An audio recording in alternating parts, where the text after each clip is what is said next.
So, good day everyone. My topic is all about superstitious beliefs. What is superstition? Although there is no single definition of superstition, it generally means a belief in supernatural forces such as fate, the desire to influence unpredictable factors, and a need to resolve uncertainty. In this way, then, individual beliefs and experience drive superstitions, which explain why they are generally irrational and often defy current scientific wisdom. So, kapag sinabi natin superstition, is ito yung mga ito yung paniniwala natin sa mga pamahiin or yung mga paniniwala natin sa mga supernaturals. Gaya na lang ng paniniwala natin sa swerte. So, yung mga tao na naniniwala na naprepredict or nakokontrol nila yung isang pangyayari is sila yung may mga personal experience na sa superstition. Psychologists who have investigated what role superstition play have found that they have derived from assumption that a connection exists between co-occurring non-related events. For instance, the notion that charms promote good luck or protect you from bad luck. So, based sa mga psychologists, na ang superstition daw is iniisip lang ng mga tao yung bagay-bagay na wala namang kaugnayan or hindi naman related dun sa nangyayari. Gaya na lang ng paniniwala nila sa lucky charm. So, na kapag sinuot or dinala daw nila yung lucky charm is magkukos yun ng swerte. So, sa ibang tao naman na ang lucky charm is protection nila against bad luck. So, next is may mga common superstition style. First is, if a person bites his tongue, it means somebody is thinking of him. Second, a girl with a white spot on her fingernails is inconstant in love. It is bad to sweep the floor at 6 o'clock in the evening, for it means driving away good fortune and graces. It is bad to sweep the floor when there are people playing cards or grumbling, because luck is being swept away. One should not open an umbrella while inside the house. A centipede is likely to fall from the ceiling and we will bite in by it.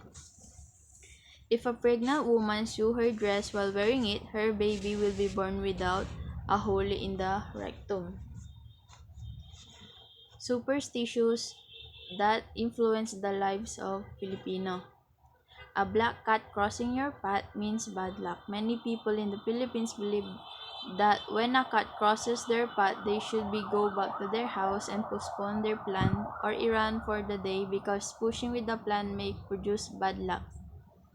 To some, the black cat means a warning that something dangerous may be waiting to happen. In order to be safe, people prefer to stay at home first. So, dito sa Pilipinas, so yung mga black cat is nag-i-indicate ng bad luck. So, kapag daw may black cat silang nadaanan is nag-i-indicate na daw yun ng kamalasan.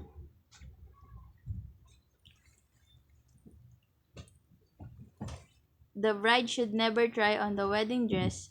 It is believed that if the bride tries on the wedding dress before the wedding takes place, the wedding will not pursue or something negative will occur. So, dito naman is bawal daw isuot ng bride yung wedding dress niya hanggang di pa niya kasal. Pero dito is pwedeng isuot ng bride yung wedding dress niya, pero hindi dapat siya makita ng groom. A single woman who sings while cooking will marry a widower. Single women are often advised not to sing while cooking because they will marry a widower. So, dito naman sinasabi na kapag daw yung babaeng ay single na babae is kumakanta siya habang nagluluto is makakapag-asawa daw siya ng matanda. Combing hair at night means you are inviting the early death of your parents. The old people forbid combing hair at night because of that belief.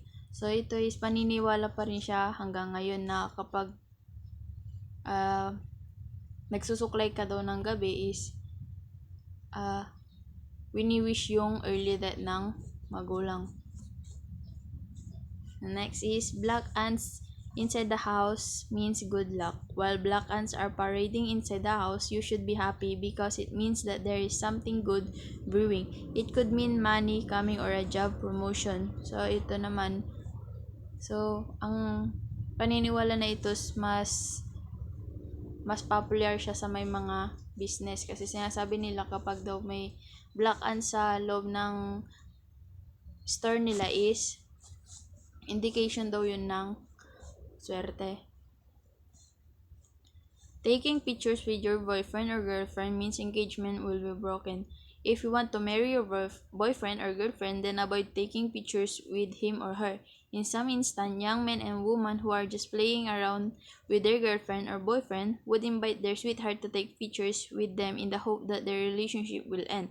Some, surprisingly, achieve their wish but other ends up marching to the altar. So sabi dyan na kapag engaged na daw kayo, is hindi daw kayo pwedeng mag-pictures kasi daw pwede daw yung mag-end up na hindi kayo matuloy sa altar or hindi kayo magtatagal.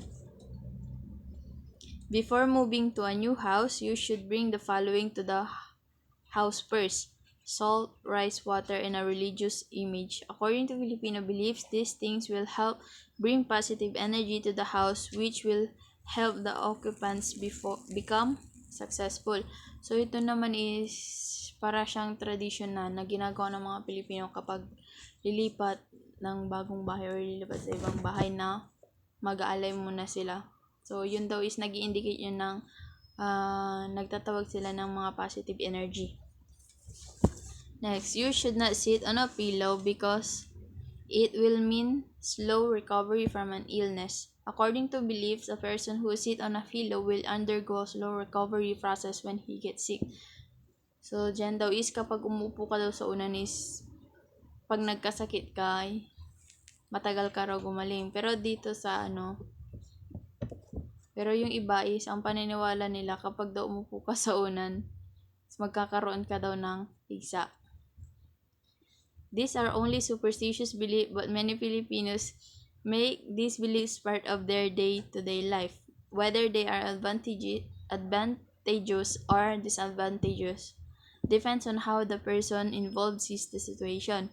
The modern age has made many Filipino change their lifestyle, including the tradition. Most of the younger generation do not anymore believe in superstitious belief.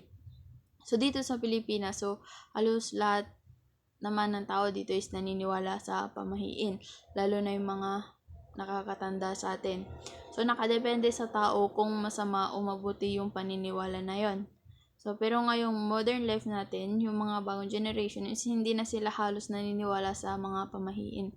Kumbaga nakakalimutan na nila or hindi na nila masyadong alam yon. Kasi iba na yung pamumuhay ngayon. Na-embrace na tayo sa mga new ways of living. Yun lamang po.